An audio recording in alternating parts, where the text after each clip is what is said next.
Welcome back to एवी अपार विद्या, जहां सीखना है आसान और पढ़ाई है मजेदार। और मैं हूं आपकी मेंटोर आशा सैनी।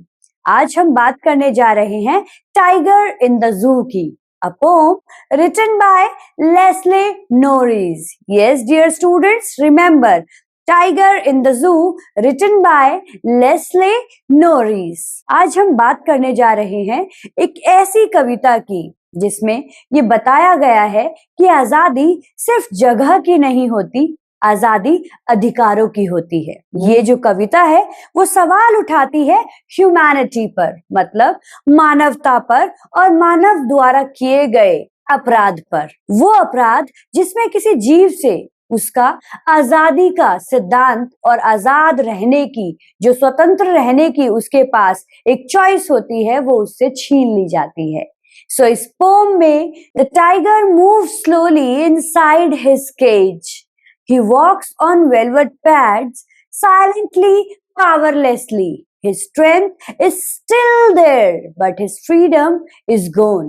क्या मतलब है इस फर्स्ट स्टेंजा के हमारा, कि बाघ जो है वो पिंजरे में धीरे धीरे टहल रहा है, उसके पंजे तो मुलायम हैं और वो चाल भी शांत चल रहा है, लेकिन ताकत उसमें अब भी होने के बावजूद भी वो आजाद नहीं है। Why?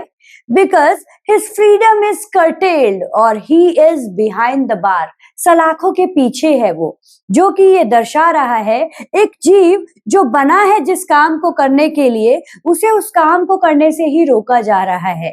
बिकॉज अगर हम बात करते हैं टाइगर की, तो टाइगर बना है जंगल में आजाद घूमने के लिए, विलेजर्स पर या कोई भी जीव जंतु हैं उन पे अटैक करने के लिए, रोर करने के लिए। लेकिन इस पोम में टाइगर के साथ होता है इसका कुछ contrast. In the jungle the tiger should be hiding in tall grass, hunting deer, roaming restlessly.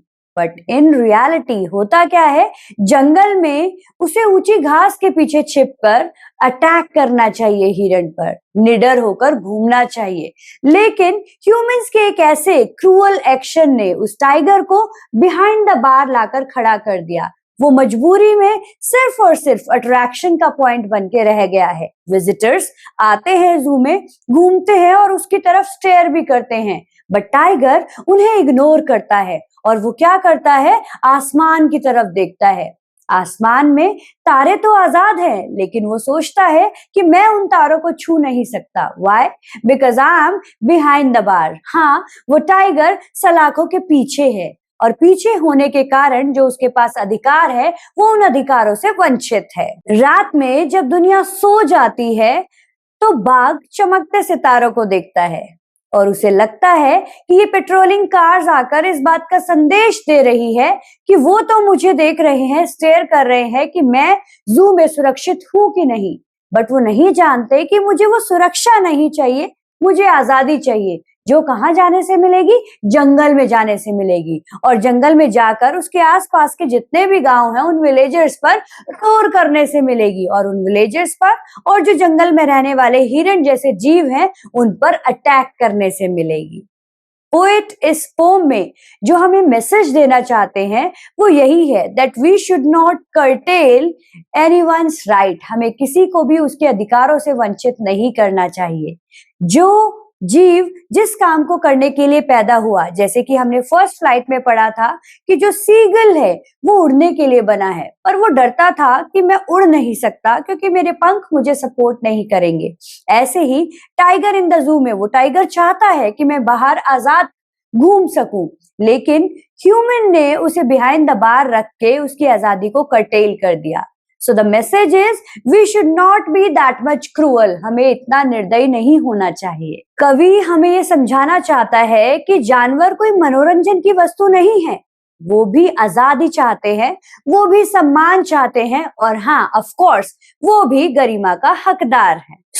बच्चों, ये जो कविता है वो हमें सिखा रही है कि कैद में रखना किसी को बहुत ही ज्यादा क्रूरता है। ओके, और प्रकृति आजादी को महत्व देती है। तो हमें भी आजादी को सपोर्ट करना चाहिए। इस पोम में जो इंपॉर्टेंट क्वेश्चंस हैं वो है कंट्रास्ट सिचुएशन वाले, कि टाइगर जब बिहाइंड द बार है तो उसके मन में क्या चल रहा है, और टाइगर जब आजाद होता तो वो क्या क्या कर सकता था। फर्स्ट क्वेश्चन इसकी क्रूएलिटी और कंट्रास्ट सिचुएशन के ऊपर बेस्ड होगा। सो बोर्ड्स में आंसर राइटिंग करते टाइम इस पोम में जो कीवर्ड्स आपको यूज करने हैं अब मैं वो आपसे शेयर करती हूँ। कीवर्ड नंबर 1 हमारा जो है वो है कैप्टिविटी, कि हम उसे सलाखों के पीछे रख रहे हैं। कीवर्ड नंबर 2 हमारा जो है वो है फ्रीडम, मतलब आजादी, जो हम सब डिजर्व करते हैं। और कीवर्ड नंबर 3 है क्रूएलिटी, मतलब निर्दयता, कि हम निर्दयी हैं कि उस टाइगर को जो आजाद रहने के लिए बना है उसे सलाखों के पीछे रखते हैं। And keyword number 4 is natural habitat, जो कि उस टाइगर का फॉरेस्ट है, ना कि जू। ओके बच्चों, चलिए जल्दी से क्विक रिवीजन करते हैं through mind map. Okay, first point which you need to remember in this poem is tiger in the cage. जब टाइगर केज में है, सलाखों के पीछे है, तब के लिए कौन से 4 पॉइंट्स याद रखेंगे? First one is anger, second silence, third helplessness, and fourth, again he is thinking that I should be free, right? So anger, silence and helplessness जरूर याद होना चाहिए जब हम टाइगर इन द केज की बात करें। अगर हम बात कर रहे हैं टाइगर इन द जंगल, तो क्या पता होना चाहिए हमें? Freedom, power and hunting. जंगल की बात करेंगे तो क्या पता होना चाहिए? Freedom, power and hunting. अगर हम बात कर रहे हैं नाइट सीन की इस पोम में, सो नाइट सीन क्या दिखा रहा है आपको? Stars, car, patrolling cars, okay, and loneliness. If we are talking about theme of the poem, तो आपके माइंड में 2 चीजें जरूर आनी चाहिए। First one is captivity versus freedom. Okay, तो थीम क्या है? Captivity versus freedom.